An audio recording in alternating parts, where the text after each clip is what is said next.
আলহামদুলিল্লাহ, এই হচ্ছে আমাদের কাকরোল গাছে কাকরোল ধরা পাতা শুরু হয়েছে।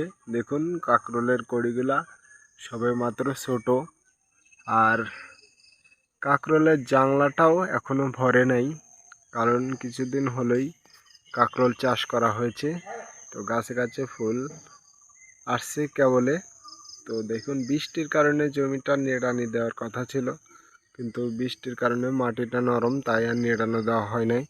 তো আজকে জমিতে আসলাম ফুল পরাগায়ন করার জন্য। তো কাকরোলে এটা হচ্ছে পুরুষ ফুল, আর স্ত্রী ফুলের মাধ্যমে পরাগায়ন করাবো।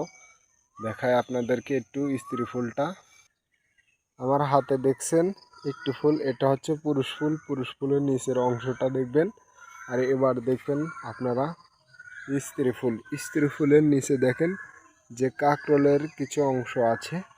তো এই পুরুষ ফুলটা দিয়ে এই স্ত্রী ফুলটাকে পরাগায়ন করাবো। কিভাবে করাই আপনাদেরকে দেখাই একটু।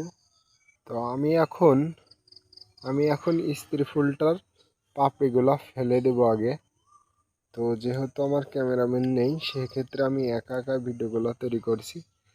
তো পাপড়িগুলো ফেলে দেওয়ার কারণ হচ্ছে গাছে অনেক সময় ফুল থাকে, স্ত্রী ফুল, যে ফুল পরাগায়ন করেছে কিনা এটা জানার জন্য।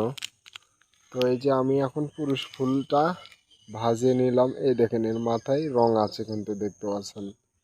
আর এই হচ্ছে স্ত্রী ফুল। স্ত্রী ফুলটা কেমন দেখতে পাচ্ছেন। তো এটার রংটাই কিন্তু এর মাথায় ভরিয়ে দিতে হবে, যে রংটাই এর ভরিয়ে দিতে হবে মাথায়। ভরাই দিলে এটা কিন্তু পরাগায়ন হয়ে গেল। তো এইভাবে ওই যে সাদা সাদা দেখছেন যে ফুলগুলো ফুটে আছে, ফুলগুলো কিন্তু আমি পরাগায়ন করাবো। একটু জুম করে আপনাদের দেখাই। এই যে এগুলো হচ্ছে স্ত্রী ফুল। স্ত্রী ফুলগুলো দিয়ে আমি কিন্তু এখন পরাগায়ন করাবো। তার জন্য আমি আলাদাভাবে কিছু পুরুষ ফুল সংগ্রহ করেছি। পুরুষ ফুলগুলো আপনাদের দেখাই। এই যে পুরুষ ফুলগুলো এনে আমি এখানে রেখে দিয়েছি, বা সাইডে আরও গাছ লাগানো আছে। যখন জাংলা ভর্তি হয়ে যাবে তখন কিন্তু এরকম সাদা সাদা ফুলে ভরে যাবে।